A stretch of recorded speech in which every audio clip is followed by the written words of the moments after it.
મારું નામ ભીખુભાઈ નારાયણભાઈ ઠુમર, વીરપુર, શેખવા, વિસાદર તાલુકો. મેં આ ઇકો હુમિક આમાં એક વખત પાયું, બરોબર. નાના હતા ત્યારે તે પાડી નાખવાની તૈયારી હતી મારી, અને મેં પાયું તે 3-4 દી ખેમો ને તે હાઈ ક્લાસ, નહીતર માથે 8 દિવસ વરસાદ હોત પડ્યો તેની 8 દિવસ, બરોબર. એટલે ઘઉં થઈ ગયા હતા પીરા.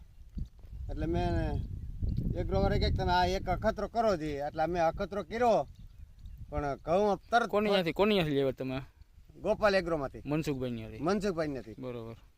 પછી 8 દી કેમ તા ફૂટ બહુ થઈ એમાં, સમજ્યા? બરોબર. એક સોડામાં 10-12 ફૂટ ને લોસા નીકળ્યા.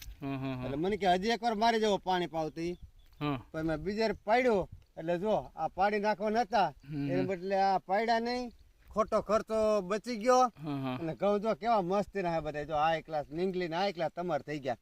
થોડાક પારવા થયા પણ ઘઉં હારા થઈ ગયા, બીજો ખર્ચો ન કરવો પડ્યો. પાડવા પડી એવી તૈયારી હતી ને? હા, પાડવાની તૈયારી જ હતી. પછી તમે શાકભાજી મને એમાં સ્પ્રે માર્યો, એમાં કેવું?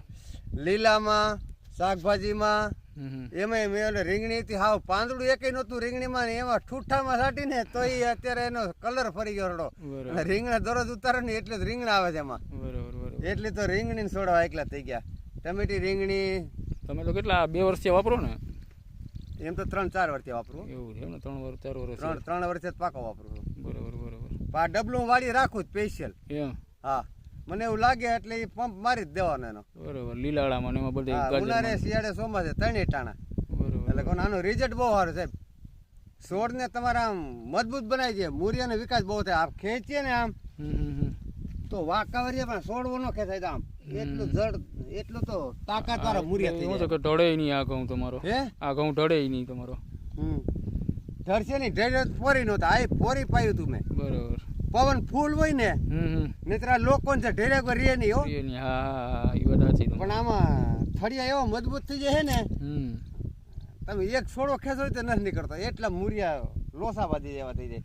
એટલે ઢરવાની તો આમાં બહુ રાહત થાય આનાથી. વાપરા જેવી વસ્તુ છે એમ ને? વાપરા જેવી વસ્તુ. હા, વાપરા જેવી વસ્તુ છે. ભલે. પેલે શરતમાં અડધા ઘઉંમાં, અડધા ઘઉંમાં પાયા તે પવન હતો તોય નો ઠેરાઈ. છેલ્લે પાણે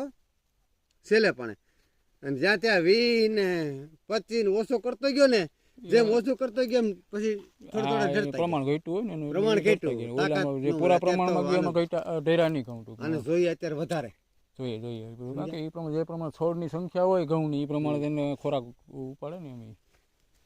અરે તમે પોરે હોત તો ઘઉં ઉતરાય એમ હોય. કેટલાક થાય છે ઘઉં પોરે? આ 9 વીઘાના 21 ખાંડી થયા. 9 વીઘાના 21 એટલે તમારે માનો ને કે 9 દુ 18. પણ એમ પાછું 4 ખાંડી ઘેર રાખ્યા.